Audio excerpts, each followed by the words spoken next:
পাথর প্রতিমা ঢোলাহাট কাণ্ডে কলকাতা হাইকোর্টের তত্ত্বাবধানে নিরপেক্ষ সংস্থাকে দিয়ে তদন্তের দাবি জানিয়েছেন রাজ্যের প্রাক্তন বাম মন্ত্রী কান্তি গঙ্গোপাধ্যায়। পাশাপাশি তার অনুরোধ সরকার ক্ষতিগ্রস্ত পরিবারের দায়িত্ব নিক। পুলিশ সূত্রে খবর, পাথর প্রতিমা ঢোলাহাটে বিস্ফোরণে অভিযুক্ত চন্দ্রকান্ত বণিক ও তার ভাই বোমা তৈরির সঙ্গে বাজি তৈরির মেলায় যোগদান করে সরকারের তরফে সবুজ বাজির সার্টিফিকেট পেয়েছিল। এদিকে পুলিশ ইতিমধ্যেই বণিক বাড়ির বড় ছেলে চন্দ্রকান্ত বণিককে গ্রেফতার করেছে।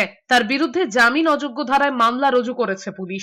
অন্যদিকে বাড়ি বা দোকানে কোনোভাবেই বেআইনিভাবে নিষিদ্ধ বাজি মজুদ রাখা যাবে না। পাথর প্রতিমা থেকে শিক্ষা নিয়ে বজবজে মাইকিং শুরু করেছে পুলিশ প্রশাসন। কেউ সরকারি নির্দেশ অমান্য করলে তার বিরুদ্ধে যথাযথ আইনি ব্যবস্থা নেওয়া হবে জানানো হয়েছে। বাসন্তী পুজো উপলক্ষে পাথর প্রতিমা ঢোলাহাট এলাকায় বণিক পরিবার প্রচুর বাজি তৈরি করছিল। কারখানার পাশাপাশি বাড়িতেও মজুদ ছিল বাজি তৈরির মশলা। সোমবার রাত 9টা নাগাদ আচমকাই বাজির স্তূপে আগুন ধরে যায়। তাতেই বিস্ফোরণ।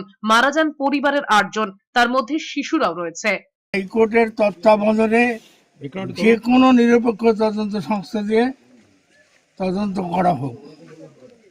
আর এই পরিবারে যে কজন বেঁচে আছে তাদের রক্ষার্থে রাজ্য সরকারকে দায়িত্ব নিতে হবে। আর এই ধরনের ব্যবসা যাতে বন্ধ হয়, সর্বাত্মক প্রচেষ্টা চালাতে হবে।